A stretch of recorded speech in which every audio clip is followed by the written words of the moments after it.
My sister stole my prom dress that cost months of savings. My parents backed her and forced me to give it up.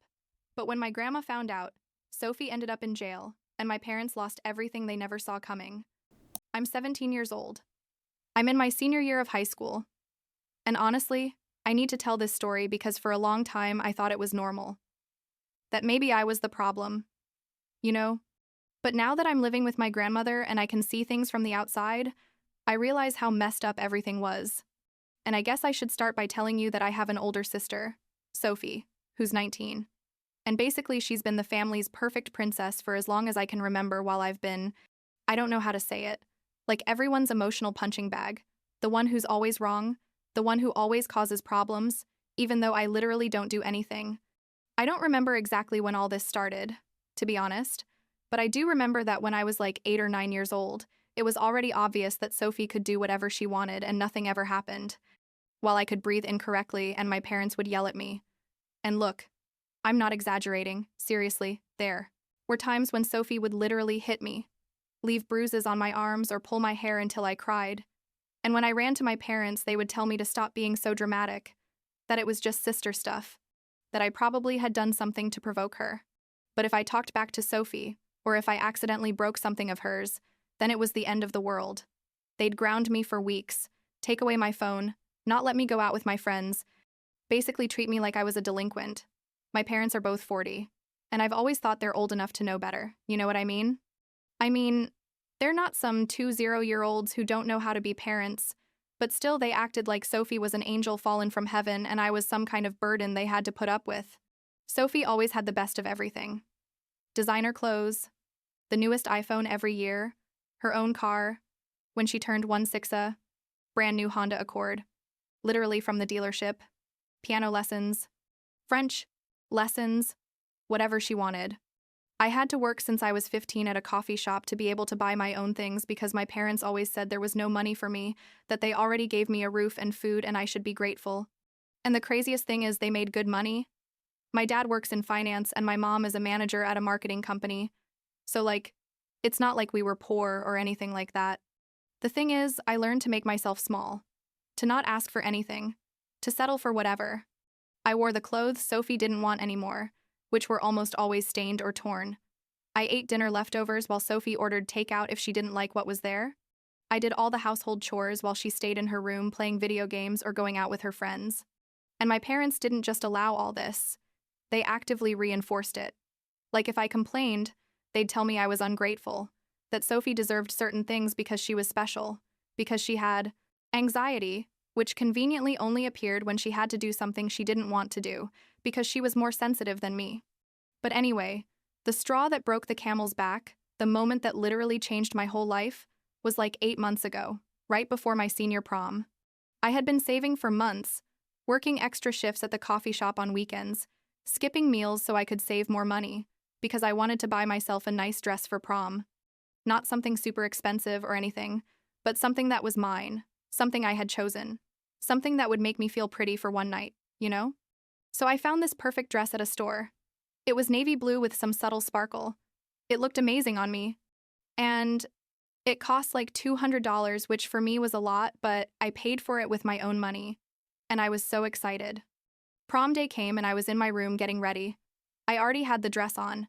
I had done my own makeup watching YouTube tutorials because obviously my parents weren't going to pay for someone to do my makeup, and I was waiting for my friend to come pick me up so we could go together.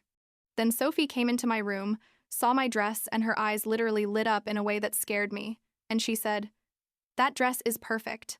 I'm going to wear it to the party tonight." And I was like, "What?" "No, Sophie, it's my prom dress. It cost me all my saved money. Plus, it doesn't even fit you. You're taller than me." She just laughed and left the room yelling, "Mom, Dad, I want her dress for my party." And then, and this is what I still find hard to believe, even though I lived it, my parents came into my room and my mom told me, "Take off the dress, Sophie needs it." I was in shock, literally couldn't process what was happening, and I told them, "No, this is my dress. I bought it with my money. I have to leave for prom in an hour. You can't be serious." My dad turned red with anger and yelled at me to stop being so selfish, that Sophie had an impossible certain, important party that night and I could go to prom in anything, that nobody cared what I looked like anyway. Sophie was standing there with a smile on her face, that smile she always had when she knew she was going to get her way. I tried to refuse, I really tried, but my dad threatened to literally rip the dress off me if I didn't take it off myself. And I was crying so hard I couldn't even see properly. And in the end, I had to take it off and give it to Sophie, while she laughed and said things like, "Oh, thanks, little sis. I knew you'd understand." My parents didn't even stay to see how I was. They just left with Sophie to take her to her party. I stayed there sitting in my room in my underwear crying. And my friend arrived for me, and when I told her what happened, she was furious. She offered me one of her dresses, but I didn't feel like going anymore. I felt humiliated, destroyed, like I was worth nothing. I stayed home that night crying in my room while I heard my parents come back and tell Sophie how beautiful she looked in my dress. 2 days later, my paternal grandmother, who lives like 2 hours away and who I adore but only see every 2 or 3 months because my parents always make excuses not to visit her, called me. My grandmother is 66 years old and is basically the only person in my family who has always been kind to me, who remembers my birthday, who asks me how I really am, not just as a formality. So she called me and said, "Honey, I'm waiting for your prom pictures. I know it was 2 days ago and I'm anxious to see how you looked." And I don't know what happened to me, but something in me broke and I told her the truth. I told her everything. About the dress, how my parents forced me to give it to Sophie, how I missed prom. There was a long silence on the other end of the phone, and then I heard my grandmother take a deep breath and say, "I'm picking you up tomorrow. We're going to have dinner together. Don't tell your parents anything." The next day, my grandmother arrived and I told my parents I was going out with a friend. They didn't even ask me anything. They were too busy watching a movie with Sophie. My grandmother took me to a really nice Italian restaurant, one of those where there are candles on the tables and everything feels elegant. And while we ate, she asked me if there were other things I wanted to tell her. And I don't know, something about the way she asked me, without judging, just with genuine interest, made everything come out. I told her about the years of favoritism, about how Sophie would hit me and nobody did anything, about how I had to work to buy my own things while Sophie received everything without doing anything, about how I felt invisible in my own house, about how sometimes I wished I could just disappear, because maybe then my family would be happier. My grandmother cried while I talked, and when I finished, she took my hands and told me, "This ends today. I promise I'm going to fix this." After dinner, she gave me a bag, and when I opened it, there was a new MacBook inside, like one of those that easily costs over $1,000. And she told me it was a belated birthday and prom gift, and basically for all the events my parents had ignored. I couldn't believe it. I had never had something so expensive and so new that was mine, and I hugged my grandmother and cried again, but this time out of gratitude. She made me promise I would call her if anything happened, and to seriously think about moving in with her after graduation. When I got home that night with the laptop in my backpack, Sophie saw me come in and obviously asked me where I was coming from. I told her I had gone out with a friend and tried to go up to my room quickly, but she followed me. She asked me what I had in my backpack, with that voice she uses when she wants something, and I made the mistake of telling her that my grandmother had given me a laptop. Her eyes went crazy, and she snatched my backpack, pulled out the MacBook, and said, "Perfect. Mine is already old. I'm keeping this one." And something in me just broke at that moment. You know, like when you've endured so much that suddenly you just can't anymore. I ripped the laptop from her hands and told her, "No, this is mine. My grandmother gave it to me, and if you touch it, I'm going to tell her everything. Absolutely everything you've done to me for years." Sophie was quiet for a moment. I think it was the first time I had told her no so firmly. And then she ran screaming to my parents, saying that I had pushed her, that I had threatened her, that I had yelled horrible things at her. My parents came furiously to my room, but I was already locked in, and I yelled through the door that if they came in, I was going to call the police and my grandmother. I heard my dad banging on the door, saying he was going to ground me for months. But eventually they left, and I stayed there all night without sleeping, hugging my laptop like it was the only thing keeping me sane. The next morning, super early, I sent my grandmother a message telling her everything that had happened. She responded immediately, telling me to pack a bag with my important things and that she was going to pick me up. I was terrified but also relieved, like finally someone was doing something. I packed my clothes, some books, photos I had saved, my important documents that I had found hidden in my dad's office, my birth certificate, my social security card. That kind of stuff because I was afraid my parents wouldn't give them to me later, and obviously my laptop. I sent my grandmother a message when I was ready and she told me to wait, that she was going to arrive with someone else to have a witness of whatever happened. My grandmother arrived like an hour later with a friend of hers named Vincent. I think he's a lawyer or something. I never asked exactly. She knocked on the door, and when my mom opened, my grandmother told her very calmly but firmly that she was coming to pick up her granddaughter and her belongings. My mom got hysterical, saying that I wasn't going anywhere, that she was my mother and had every right to keep me at home. My grandmother told her she had evidence of years of neglect and abuse, and that if they didn't let me go voluntarily, she was going to call the police and social services right there. Vincent was recording everything on his phone. Then I came down with my bag, and Sophie saw me and just lost her mind. She lunged at me, starting to scream that I was a traitor, a liar. How dare I make up things about her? She tried to grab my bag, but my grandmother got in the way, and then Sophie, and this is the craziest part, punched me directly in the face with a closed fist. I felt my nose break, literally heard the crunch, and blood started coming out immediately. I fell to the floor from the pain, and Sophie jumped on top of me, starting to hit me in the stomach and face, while screaming that she hated me, that I ruined everything, that she wished I had never been born. Vincent had to physically pull her off me, and my grandmother was screaming for someone to call 911. Everything after that is kind of blurry, because my face hurt so much and I was bleeding everywhere. The ambulance arrived and the paramedics said my nose was definitely broken and I probably had a cracked rib too. They took me to the hospital and my grandmother went with me while Vincent stayed at the house waiting for the police to arrive. At the hospital, they took pictures of all my injuries, did x-rays, documented everything. The doctor asked me if it was the first time my sister had hit me, and when I told him no, that it had been like this for years, but this was the worst time. He looked at me with such sadness and told me he was going to make a mandatory abuse report. I spent like 4 hours at the hospital. They put a splint on my nose and bandaged my ribs and gave me pain medication. My grandmother was there the whole time. Never let go of my hand, except when they had to treat me. She told me that Vincent had talked to the police at my house and that they had arrested Sophie, that there had been a huge scene with my parents yelling and trying to prevent them from taking her, but they couldn't do anything because Vincent had the video of Sophie attacking me. My grandmother also told me she was going to take me to her house and was going to do everything legally necessary to make sure I was safe. That night, I slept at my grandmother's house for the first time. She has a beautiful house, not huge but very cozy, with a guest room that she told me could be mine for as long as I needed. It was hard to sleep because of the pain, and because every time I closed my eyes, I saw Sophie's face full of hatred while she was hitting me. My grandmother brought me tea and sat on the edge of my bed like grandmothers do in movies, stroking my hair and telling me everything was going to be okay, that she would protect me, that I should never have gone through all that.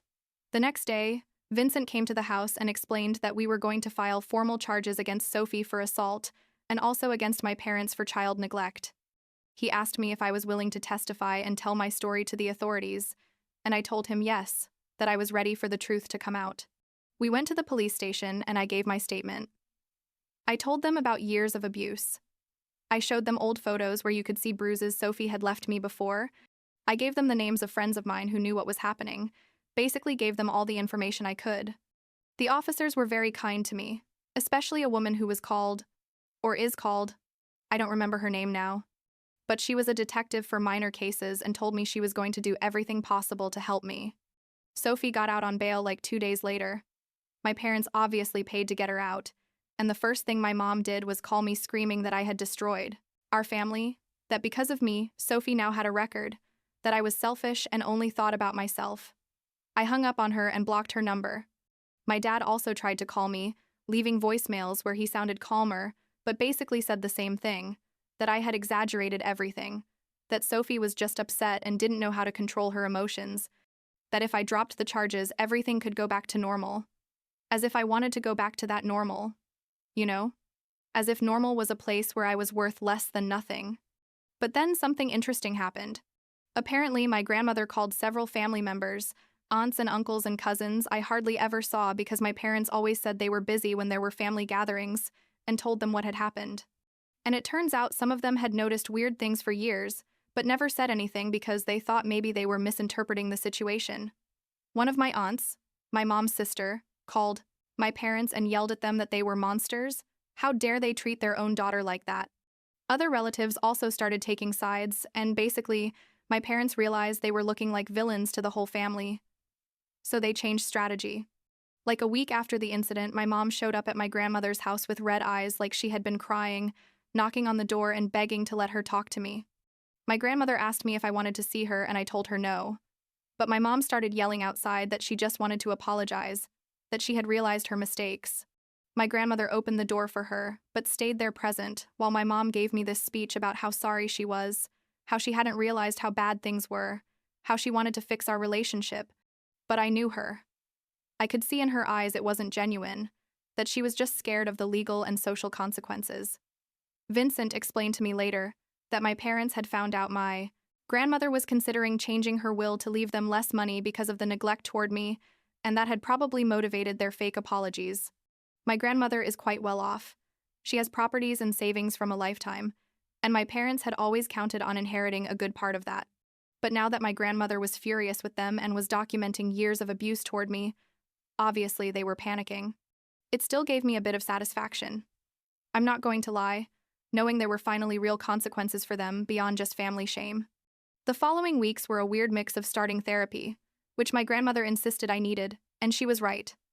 Studying for my final exams because all this had happened like a month before the school year ended, and dealing with all the legal stuff.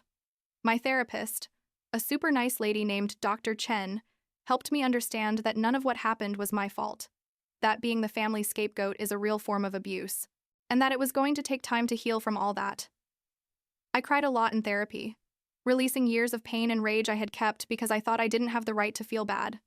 As for school, my teachers found out parts of what had happened because obviously I missed several days and arrived with my face still swollen and visible bruises. Some were super understanding and gave me extensions for my final papers. My friends were also incredible, especially Ryan, a guy I had been casually dating for a few months and who became my emotional support system through all this. Ryan and his family, who are some of the warmest and most loving people I've met, would invite me to dinner often and made me feel like part of something normal and functional. His mom would hug me every time she saw me and tell me I deserved love and respect. And honestly, those words meant more than she probably knows. The legal process was long and complicated. Sophie had to go to court, and Vincent explained that she was probably going to get jail time because the attack had been very violent and had been documented on video and by medical personnel. My parents were also charged with child neglect and abuse by omission, basically for allowing and reinforcing years of mistreatment toward me. I had to testify, which was terrifying. But Vincent prepared me well, and my grandmother was there the whole time. Seeing Sophie in court was weird. She looked small and scared, very different from the violent and confident person she had been at home. And part of me felt sorry for her. But then I remembered all the years of pain, and that pity disappeared. The judge was pretty tough with everyone. Sophie received 6 months in jail, plus community service and mandatory psychological treatment when she got out. My parents were convicted of negligence. They received probation, large fines, and were also ordered to take parenting classes, which is ironic considering they had already finished raising me in the tenentaxertive temses, a most horrible way possible. I also got a restraining order against Sophie that basically says she can't come near me or contact me in any way for the next 5 years. I considered asking for one against my parents too, but decided not to, although I don't plan on having contact with them either. With all that legal and emotional drama happening, I somehow managed to pass all my finals and even do well. Not with honors or anything because obviously my GPA was affected by everything that was happening, but well enough to graduate and be accepted into my dream college, which is like 4 hours from where my grandmother lives. But she told me she would support me financially, so I could focus on studying instead of having to work full-time. That was one of the best days. When my acceptance letter arrived, because I felt like I finally had a future that I had built, not something my parents had given me or taken away depending on their mood. Now, 6 months later, I'm in my first semester of college studying psychology, which I guess makes sense considering everything I've lived through and everything I've learned about dysfunctional family dynamics. I live in the campus dorms, and it's the first time in my life I have my own space that nobody can invade or take from me. My roommate is super cool. We come from completely different worlds, but we get along well. My grades are going well. I made some new friends, and Ryan and I are still together, although now it's long distance. We see each other on weekends when we can. Sophie gets out of jail in like 2 weeks, which makes me nervous, I'm not going to lie. But I trust that the restraining order will protect me. And I also know my grandmother and Vincent are watching out for anything that happens. I've heard from other relatives that Sophie is supposedly different, calmer, that time in jail and mandatory therapy did her good. But honestly, I don't care. I don't plan on finding out myself. She's not my problem anymore, and I'm not her punching bag anymore. I've cut all contact with my parents, blocked all their numbers and social media after they kept trying to contact me with apologies that sounded fake and manipulative. My mom sent me a long letter like 2 months ago where she basically said she understood I was angry, but that with time she hoped we could rebuild our relationship. I read it once and threw it in the trash. Therapy continues. Now I go once a week with a new therapist near campus, and it's helping a lot. I'm learning to set boundaries, to recognize healthy versus toxic relationships, to not feel guilty for prioritizing my well-being. There are still difficult days. Days where I wake up with nightmares about Sophie hitting me or about my parents telling me I'm worthless, but they're becoming less frequent. And I have good days too. Days where I sit on campus with my headphones listening to music and think, I made it. I got out of there. I'm building my own life.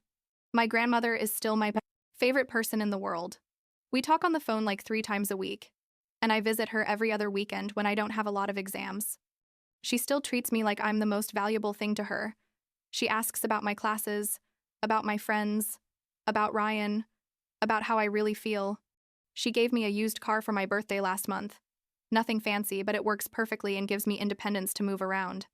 She told me she's proud of me, that I'm stronger than I think I am, and those words mean everything to me coming from her. I don't know what's going to happen in the future. If Sophie will ever try to contact me after the restraining order expires, if my parents will eventually truly understand the damage they caused, or if I'll just move forward without them in my life forever. What I do know is that I'm no longer willing to be anyone's scapegoat, that I deserve respect and real love, and that sometimes the family you choose, like my grandmother and like Ryan's family who have adopted me in a way, is more important than the blood family you were given. I'm still healing, I still have bad days, but for the first time in my life, I feel like I'm living for myself and not just surviving in a toxic environment, waiting for things to get better. And I guess that's enough for now, you know? It's more than I had for 17 years, and it's a beginning.